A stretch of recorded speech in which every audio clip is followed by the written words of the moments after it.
Hey guys, and welcome back to Rubber and Chrome. Today I am going to introduce you to my rig truck. This is how I make my money other than Rubber and Chrome. This is kind of a side project for me now. What I do full time is weld. So I'm going to give you guys a short tour of my truck. We recently bought this truck a few months ago. The truck was locked in four-wheel drive low due to a blown up transfer case. So we limped it home. We were only able to do about 35 and 40, and the engine would basically be in a half limp mode. So after pulling out the transfer case and replacing all the electronic shift mechanism, shift switch, the actuators, the shifter motor for the transfer case, all of those components got swapped for brand new parts, and we were still having the same issue. So we tore out the transfer case and had it rebuilt by Standard Transmission out of Clifton, Texas. Shout out to you guys, because this thing has not given up since. I've been putting probably 300 miles a day plus on this truck, and the transfer case has not given me any issues. She absolutely rips. It's a V8 instead of the Duramax. So this is a 2500 HD four-wheel drive with a LS V8 6.0 liter. So without any further ado, let's show you guys some of the truck, and then we got a project to get done today. No welding today, just some carpentry and some wood staining. I've got to finish this little A-frame for my wife and I's wedding next weekend. We're gonna take you guys along for that too, but let's get into the truck.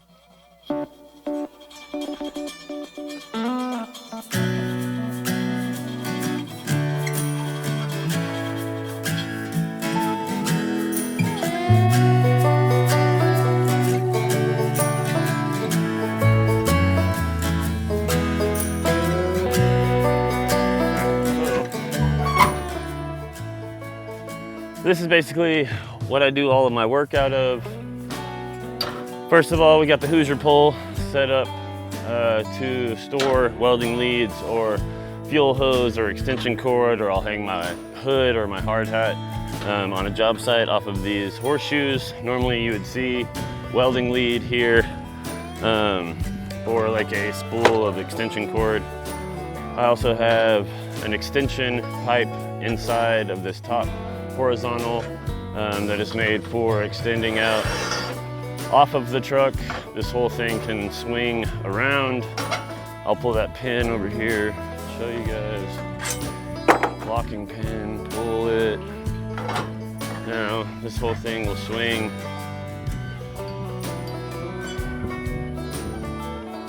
And this is typically a pipeliner type of setup. This is so that these guys can go up and down a turn row. For what I do with structural, this is really nice to have on a job site to roll your leads out to get into a building or off of, keep your leads off of the mud and get them onto the pad, onto the concrete, where we are hanging columns and beams. So a little bit more into the truck. Aside from the Hoosier pole,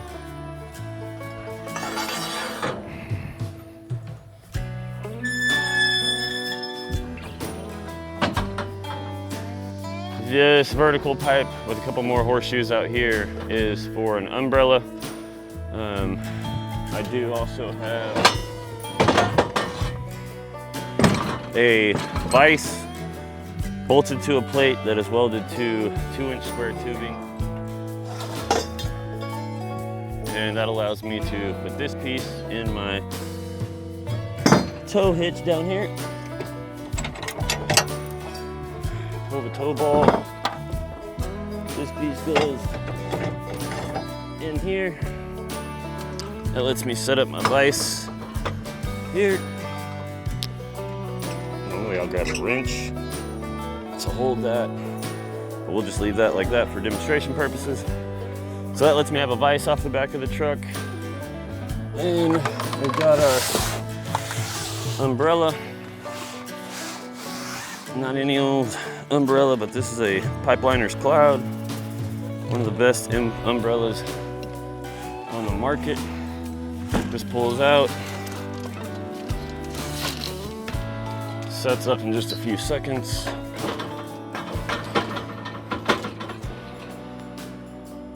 And I can pull this bolt and let it slide down, and then pull this off to set up wherever I need the shade. So that's pretty modular setup right there. There we go. So it slides off down in there, locks in. You can swing that out.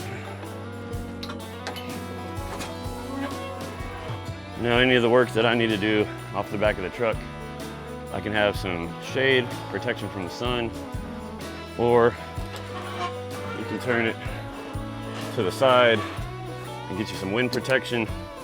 I have to lock that in better. That also allows for some wind protection there. So that's the Hoosier pole setup. An umbrella and vise. Keep a cooler, also keep a K-size oxygen and a medium size acetylene, along with 50 foot at least of fuel hose. I think right now I've got 75 on the truck. Set up with quick connects to the regulators and quick connects to the torch so that it's just easy setup. I do need to get some travel caps.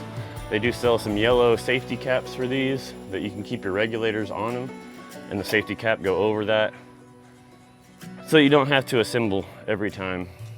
But I've got it down to pretty quick. Under 5 minutes I can have my torch set up, if not any quicker than that. So I'll show you guys some of the inside of the truck.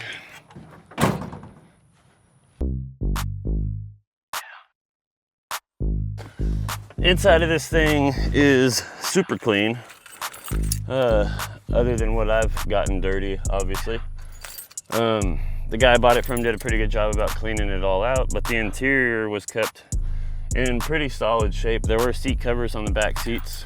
They were a little trashed, but once I pulled those off, the interior on the back seats is all good. So let's fire it up, let you guys hear. It is cut, I'll tell you that. The exhaust is cut pre-muffler, so there's no muffler and there's no tailpipe on this thing right now. So it just dumps under the cab.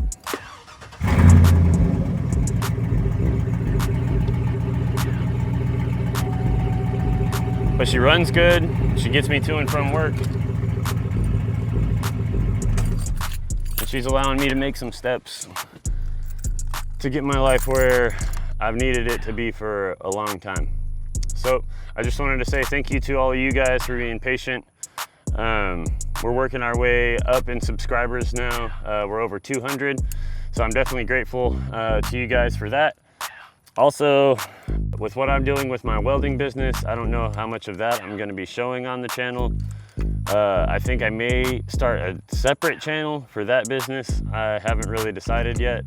With me barely having time for rubber and chrome, I don't know if I would have the time for a separate channel, but I would be able to film some things at work that I don't think the rubber and chrome audience necessarily wants to see. If you guys do want to see that, let me know in the comments below.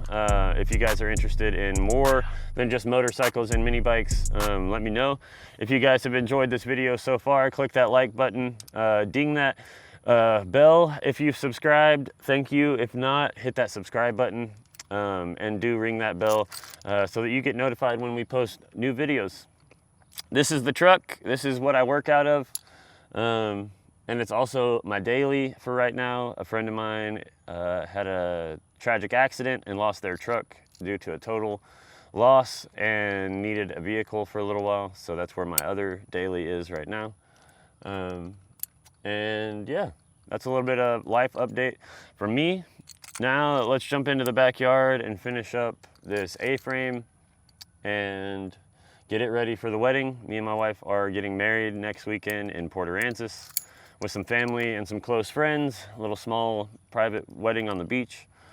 So we're doing some design and planning for flowers and an arch and things like that. So let me show you guys what we got going on back there. All right, so what we've got here is our two boards cut for our A shape. These have been stained as well. I just got the two supports for the feet. The feet have been stained. The feet we're doing out of 2x6. The frame itself is out of 1x4. So with what we had left from these 10-foot sticks, we need the arch to be 8 foot tall and 5 foot wide at the bottom. The goal right now is to get these sanded, get these stained. So let's jump into that.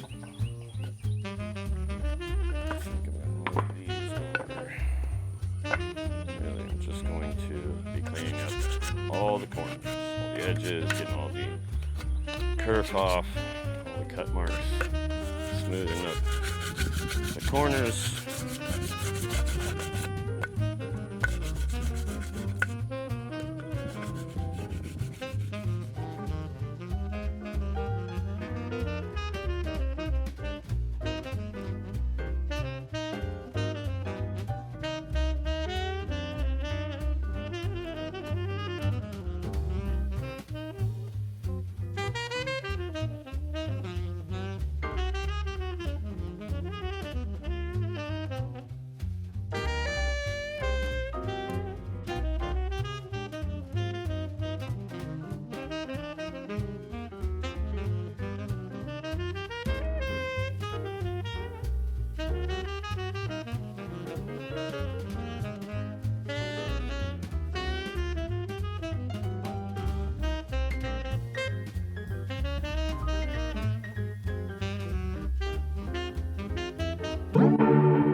All right, so I don't think the camera was recording, but I just got the stain on the back of these. So we're gonna let that sit for a minute, and I'm going to go inside and grab a Red Bull.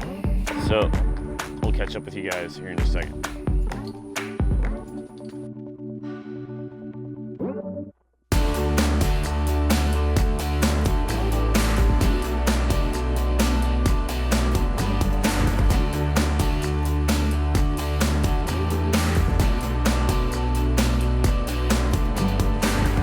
With our boards all stained, it's time to assemble.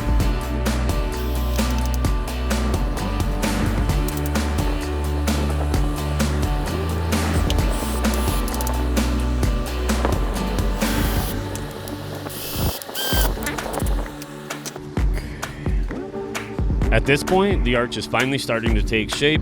Now to get the feet installed and their braces.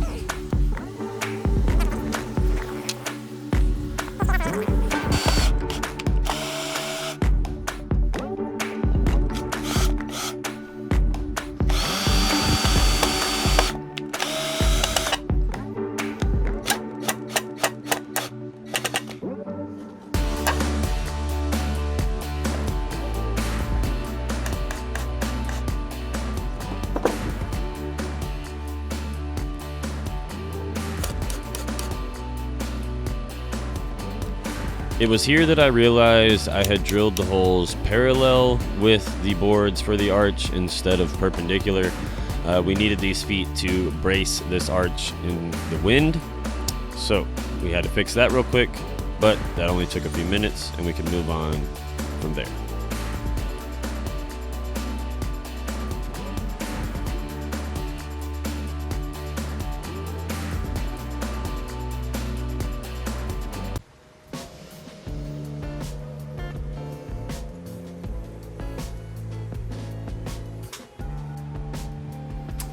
And there it is, all finished up.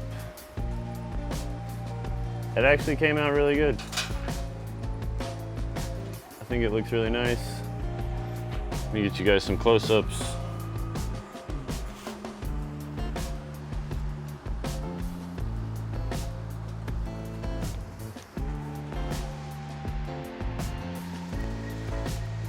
It does have a little bit of an opening up top, but I think I can fix that by screwing in the board at the back a little bit differently.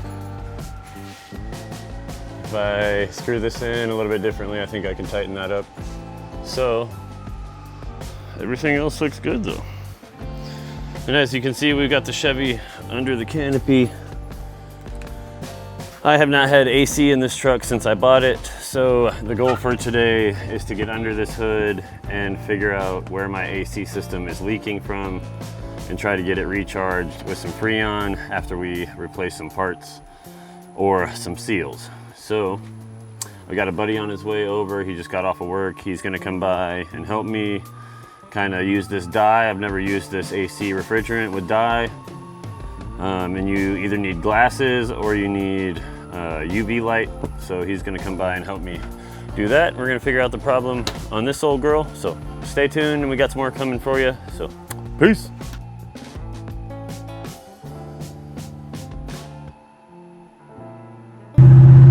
All right, guys, we still have the grill. We popped the grill off and the top plastic cover under the hood. But now I'm driving the truck to go to AutoZone. We put some refrigerant with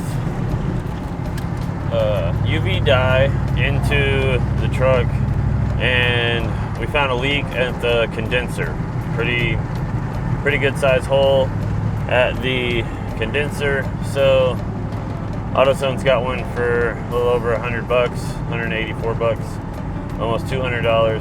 So we're gonna run over there and see. Actually, we're not gonna see. We're gonna grab that and then run to my buddy Dakota's house, where he's got a vacuum and some actual gauges and stuff for us to really do this right and vacuum it down and then recharge it the right way for the new condenser unit. We also got to get 40 ounces of Freon. Sounds like a Sublime song, 40 ounces to freedom. So we're gonna do that, and then yeah, we'll catch up with you guys either at AutoZone or post AutoZone, maybe at Dakota's house, either way. So stay tuned, we'll get at it.